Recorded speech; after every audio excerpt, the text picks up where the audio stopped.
ओम शांति।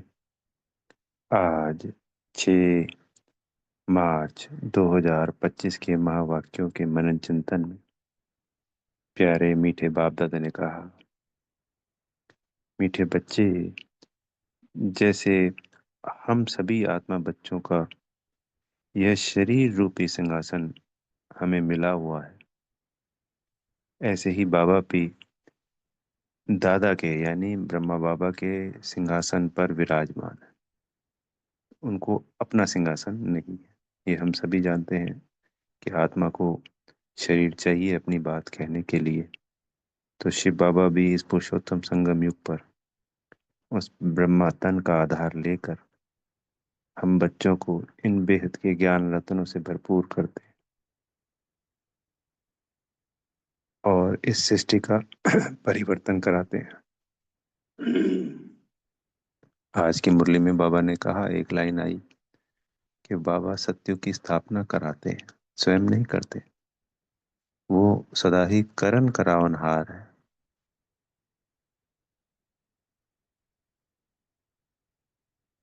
और हम बच्चे निमित्त करनहार है। ये भी हमारा सुमान में होना चाहिए, ताकि देह भान ना आए कि कोई भी सेवा हो रही है, मेरा बाबा करा रहा है, मेरा बाबा चला रहा है। फिर आज के प्रश्न उत्तर में था कि बच्चों को ईश्वरी संस्थान की स्मृति रहती है, इसकी निशानी क्या होगी? तो हम सभी जानते हैं, उन आत्माओं का सच्चा सच्चा एक लव सदा बाबा के संग होगा। तो तुम ही संग खाऊं, तुम ही संग सोऊं, तुम ही संग चलूं, तुम ही संग संकल्प करूं, सब कुछ बाबा बाबा बाबा। जो कराउनहार हर सेवा मेरा बाबा करा रहा है। मन बुद्धि में यही संकल्प चले, तो ये हमें निर्माण और निमित्त बनाने में मदद करता है सब समान। फिर बाबा ने इस प्रश्न उत्तर में क्लियर किया कि वो जो ईश्वरी संतान होंगी वो आपस में कभी लड़ेंगे झगड़ेंगे भी नहीं, और दूसरा अपवित्रता की तो कोई बात हो ही नहीं सकती। तो उनकी कभी कुदृष्टि नहीं जाएगी। तो हम ब्रह्मा कुमार ब्रह्मा कुमारी बहन भाई हैं, तो गंदी दृष्टि जा नहीं सकती। तो चाहे युगल जोड़ा भी है, तो ये एक युक्ति है। पवित्र रहने की शक्ति तो बाबा हमको देते हैं, क्योंकि बिना शक्ति के तो ऐसा हो ही नहीं सकता, नामुमकिन है। तो परमात्म शक्ति ही जो बाबा से हमें वरदानों में मिलती है, बाबा का बच्चा बनने पे, माया के जरूर हमारे पास खेल फाल के लिए आते हैं, व्यर्थ नेगेटिव अशुद्ध और पवित्र संकल्प, पर हमको उन पे विजय पानी होती है। क्योंकि पता कैसे चलेंगे कि हमारे में योग बल और ज्ञान बल कितना आया है?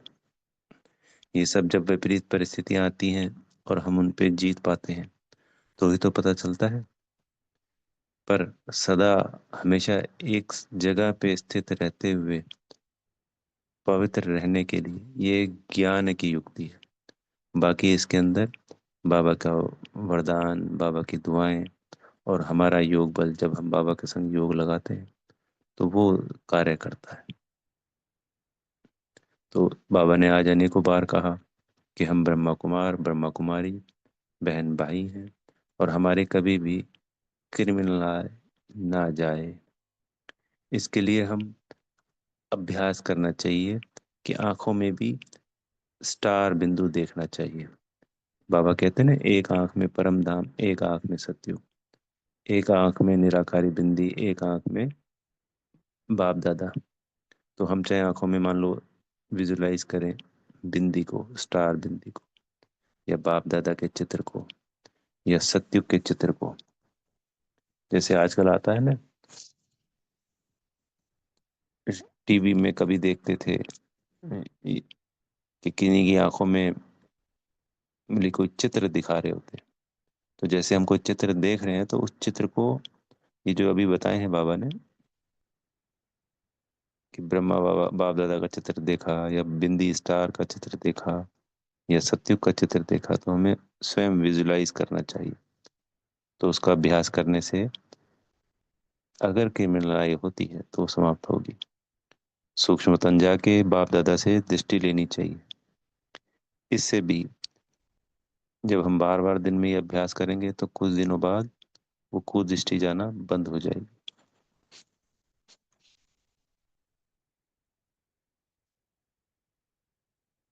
तो आज का गीत था छोड़ भी दे आकाश सिंहासन। तो बाबा ने इसी के ऊपर समझानी दी कि परम धाम में तो हम आत्माएं निराकार रूप में स्थित रहती हैं। वहां हम जैसे आकाश में सितारे होते हैं, वो अपनी जगह पे स्थित है। ऐसे ही हर एक आत्मा का, जो भी परमधाम रहवासी है, बोले हम सभी परमधाम रहवासी हैं आत्माएं, तो हर आत्मा की अपनी सीट पक्की है। यानी कि मैं आत्मा जब 5,000 साल पहले इस धरती पे आया था तो जो सीट छोड़ के आया हूँ, अब अगर वापस जाऊंगा, मैं जाऊंगा ही जाऊंगा, अगर बोल रहा हूँ अभी जाऊंगा, तो जब भी वापस जाएंगे तो हम अपनी ही सीट पे जाके वहां बैठेंगे, विराजमान होंगे। ऐसी कोई गद्दी नहीं है, हवा में लटके रहते हैं जैसे सितारे। बाबा ने ये क्लियर किया।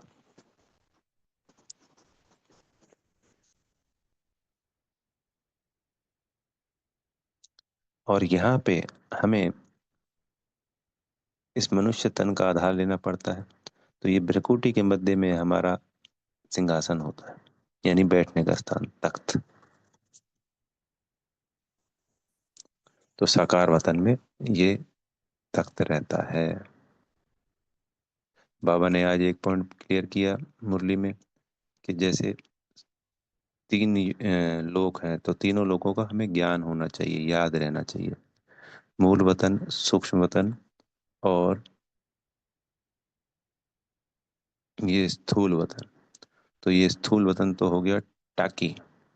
टाकी यानी बात करने वाली जगह। और सूक्ष्म वतन हो गया मूवी, यानी वहाँ इशारों से बात होती है। और साइलेंस स्वीट होम हमारा परम धाम घर, वो साइलेंस होम हो गया।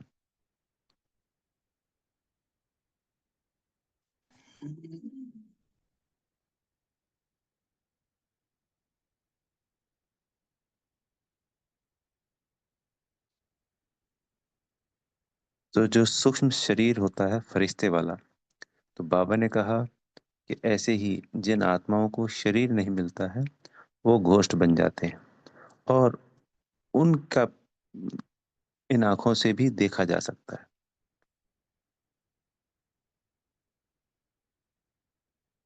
तो ऐसे ही फरिश्तों का शरीर भी होता है, और फरिश्तों को भी इन आंखों से देखा जा सकता है। वो भी जब बाबा दिखाई दे मिलेगी, उसके लिए जो हमें शक्ति प्रदान करते हैं। पर ठीक है, घोष तो हम नॉर्मली हर कोई तो नहीं देख पाता ना वो भी, पर उसके लिए तो कोई बाबा शक्ति नहीं देते, पर फिर भी कई लोग देख पाते हैं। तो वो होता है सूक्ष्म शरीर, सूक्ष्म आकार। तो बाबा ने फरिश्ता शरीर को समझाने के लिए हमें ये पॉइंट समझानी दी।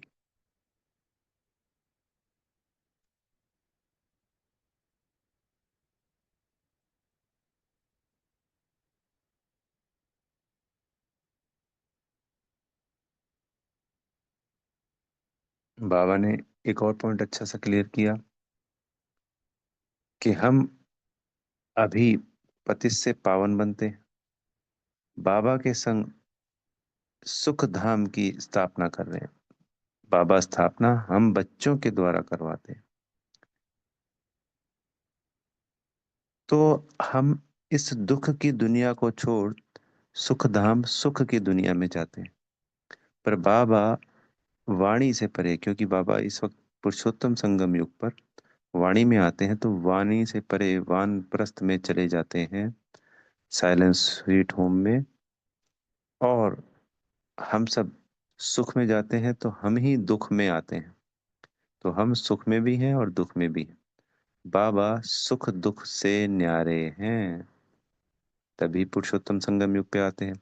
तो कई बार बाबा ने मुरलियों में समझाया था ना कि जैसे ब्रह्मा को खांसी आती है तो मैं बाहर निकल जाता हूँ, तो बाबा उसका प्रभाव नहीं लेते। वो उसका कर्म भोग है, बोला वो देखेगा। उससे बाबा का कोई लेना देना नहीं है। तो बाबा संपूर्ण रीति पूरे कल्प सदा ही जन्म मरण से परे हैं, सुख दुख से न्यारे हैं। हम आत्माएं जन्म मरण और सुख दुख में आती हैं। ये अलग अलग पॉइंट हैं जो कि समझाने के समय और अपने खुद के मनन चिंतन के समय हमें याद रहने चाहिए। आज इस पॉइंट को भी बाबा ने कई बार लिया कि ब्रह्मा कुमारी आपस में सदा बहन भाई हैं। तो ना तो नेगेटिव अपवित्र संकल्प क्रिएट होने चाहिए और ना ही कुदृष्टि जानी चाहिए। तो इसके लिए अभी अभ्यास बताया था बाबा ने। इसमें हम जब आत्मिक स्थिति का भी अभ्यास करते हैं कि स्वयं को आत्मा समझ उस परम आत्मा को याद करते हैं, तो इससे भी हमारे मन के संकल्प शुद्ध होते हैं और दृष्टि भी, वृत्ति भी शुद्ध होती है।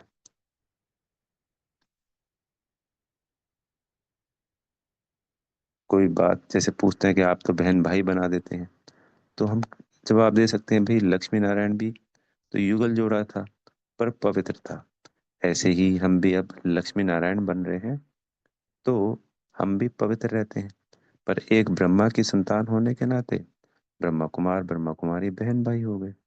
दूसरा बोला पवित्रता को धारण करने के लिए ये एक युक्ति है, तो युक्ति को इसका प्रयोग किया जा रहा है और इसके अंदर ऐसा कुछ नहीं है। हमारा संबंध वही युगल जोड़े वाला है, पर पवित्रता को धारण किए हुए। तो ये तो उन्होंने भ्रांति फैला दी, क्योंकि जब ज्ञान को समझा ही नहीं तो कोई भी बात को रॉन्ग तरीके से ही लिया जाता है। तो ज्ञान को पूरी रीति समझेंगे तब मान जाएंगे कि हाँ, कैसे हम बहन भाई एक दूसरे को समझते हैं पवित्रता धारण करने के लिए।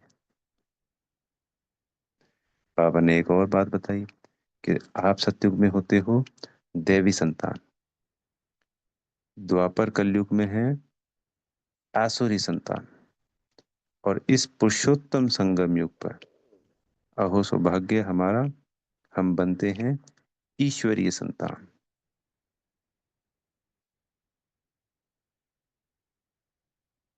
तो कितनी ऊंच बात है कि इस संसार में कुछ मुट्ठी भर आत्माएं ईश्वरीय संतान बनती हैं, जिनमें से हम भी हैं। पद्म पदम हम सौभाग्यशाली आत्माएं हैं।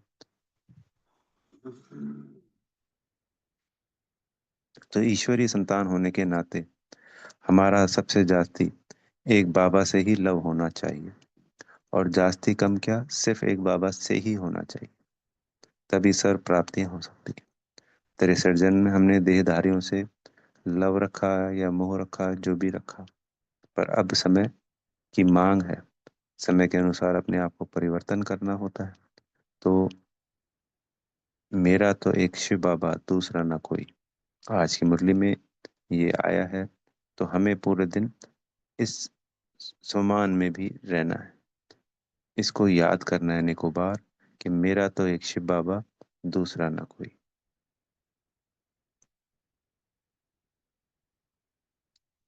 इस दुनिया की सभी चीजों को देखते हुए भी नहीं देखना है।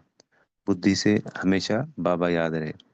बाबा ने कहा यह अवस्था अंत तक बनेगी, पर इसके लिए पुरुषार्थ जरूरी है। हम अभी से पुरुषार्थ करेंगे तभी अवस्था बनेगी। जो बिल्कुल भी पुरुषार्थ करेगा नहीं, तो ऐसा नहीं कि ऑटोमेटिकली उसकी बन जाएगी। नहीं, ऐसा नहीं होगा।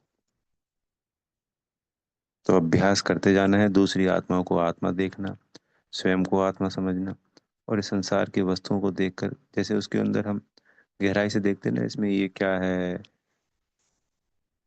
उसका कलर क्या है, ऐसा कुछ नहीं। हमारा ध्यान बाबा की याद में रहे। इसी के लिए बाबा ने कहा ये सबसे मुश्किल अभ्यास है, पर बार बार अभ्यास करने से एक दिन ये हो ही जाएगा। तो इस अभ्यास पे भी ध्यान देना है। पर इन सब में हमारा मुख्य जो अभ्यास है, स्वयं को आत्मा समझना, वही मदद करता है।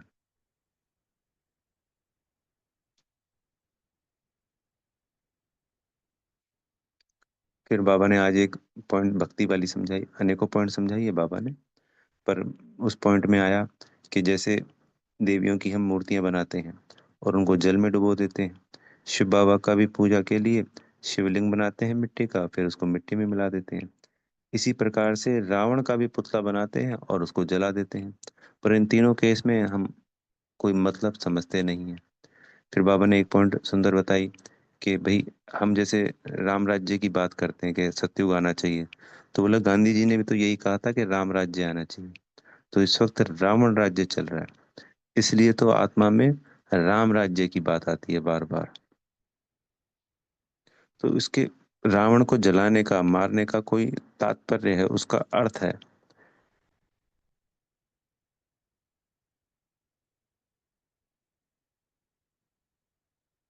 देवियों की पूजा करी, मिट्टी के वो बनाई और उसको डुबो दिया, तो गुड्डे गुड़ियों का खेल हुआ ना।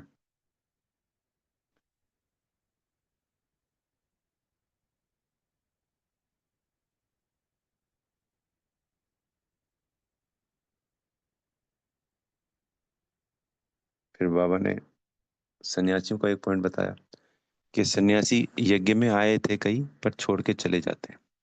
सभी सन्यासी आए तो बात भी बने, सभी माने कि हाँ, इसका मतलब यहाँ पे जो बात बताई जा रही है वो संपूर्ण सत्य है। अगर एक दो सन्यासी साधु संत आ भी गए, तो बाबा ने कहा कि वो कहेंगे कि ब्रह्मा कुमार कुमारी वालों ने इसके ऊपर जादू कर दिया। तो सब आए और छोड़कर चले गए। पर ऐसा समय अंत में आएगा जब सभी इस बात को मानेंगे, क्योंकि सत्य तो यह एक ही है। पर अभी हमें कुछ समय पहले, यानी हो गए 3 4 5 साल, एक साधु सन्यासी आए थे जो पूर्ण रूप से रोज मुरली सुनते हैं और सिर्फ बाबा की बात को ही फॉलो करते हैं। तो उन्होंने बताया कि उन्होंने भगवा वस्त्र इसलिए पहने हुए हैं, उन्होंने वस्त्र नहीं बदले थे। तो बाबा ने उनकी टचिंग, जैसे बाबा के साथ बात होती है, टचिंग होती है, तो बोला अगर हम सफेद वस्त्र पहन लूंगा, तो जब मैं अपने साधु सन्यासियों को बात बताऊंगा तो वो मानेंगे नहीं, वो कहेंगे "ये तो ब्रह्मा कुमार है"। पर बाबा ने सेवार्थ उसको साधु वेश में ही रखा है। तो साधु का हम जीन्स हो गए दूसरे साधु, जिनको फिर वो अपनी बात बताएंगे हमारे वाली, तो उससे वो उनके ऊपर प्रभाव पड़ेगा। तो उन्होंने बताया कि कई साधु संत भी उनके संपर्क में हैं जो इसको फॉलो करते हैं। हाँ, जो जो बाबा आए थे साधु सन्यासियों की जब हम बात कर रहे हैं, वो पूर्ण रूप से ब्रह्म कुमार थे। यानी खान पान, आहार विचार, बाबा के संग योग लगाना, बाबा की बात करना, परम धाम, सब कुछ वही। सिर्फ दिखावे के लिए भगवा वस्त्र पहन रखा था। तो ये एक युक्ति हो गई।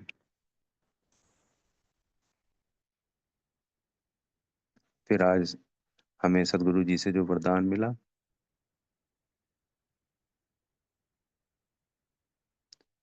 कि हर कदम में पद्मों की कमाई जमा करने वाले, सर्व खजानों से संपन्न व तृप्त आत्मा भव। तो जो भी हम कदम उठाते हैं, हर कर्म करते हैं, वो बाबा की याद में करेंगे तो हर कदम में पदम की कमाई है। ये कोई शब्द नहीं है कि कदम में पदम की कमाई, एक मुहावरा कह दिया या कोई बात कह दी बाबा ने। हमारी एक्चुअल में ही हर कदम, हर कर्म में पदम की कमाई है। कोई अपर्याप्त वस्तु नहीं हम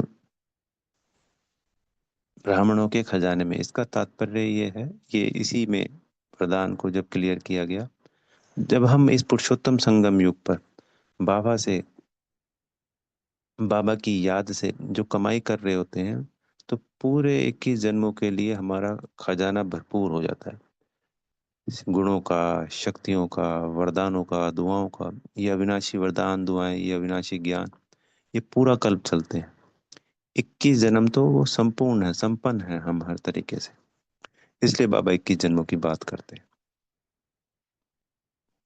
तो ऐसा कोई भी खजाना, ऐसा कोई भी वरदान, इससे हम वंचित नहीं रहते हैं। इसलिए कहा गया कि ब्राह्मणों के खजाने में कोई कमी नहीं, अप्राप्त वस्तु नहीं।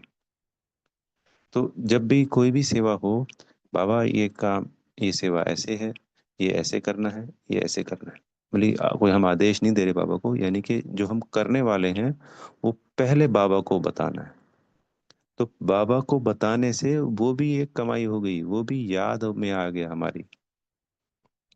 और समझने वाली बात है कि भक्ति में हम कितने कदमों कदम पैदल चलते हैं। लोग आज भी यहाँ से, राजस्थान में सालासर बालाजी है, खाटू श्याम जी है, बोले कलकत्ता से भी पैदल पैदल चल के आते हैं। आज भी ऐसा होता है। तो इसके अलावा भी पहले पहाड़ों पे, कंदराओं में, गुफाओं में हमने भी भक्ति की। जिन्होंने, बाबा ने आज भी क्लियर किया कि पिछले 3-4 दिन से क्लियर कर रहे हैं, जो जास्ती भक्ति करता है, शुरू से भक्ति करता है, वही इस ज्ञान को समझता है। तो इस तरीके से जब हमने पूजा पाठ यज्ञ तप किया तो हमें क्या मिलता था? या तो उसी जन्म की प्रारब्ध, या उससे ज्यादा से ज्यादा अगले जन्म की प्रारब्ध। पर अब एक पुरुषोत्तम संगम युग पे कोई बच्चा अंत में 2 साल भी आएगा और पूर्ण रूप से बाबा की श्रीमत का पालन करेगा, तब भी 108 में या 16,108 में, और अपने पूरे 21 जन्मों की प्रारब्ध बना लेगा। तो भक्ति में 2,500 वर्ष कर भक्ति करके भी हमें वो प्राप्तियां नहीं हो पाती जो एक 2, 4, 5, 10 वर्ष, 2, 2.5 वर्ष या 25 वर्ष के एक पुरुषोत्तम संगम युग के इस ईश्वरीय जन्म से अगले 21 जन्म 2,500 वर्षों की प्रारब्ध बन जाती है। तो हर कदम में पदम की कमाई समाई ही हुई है।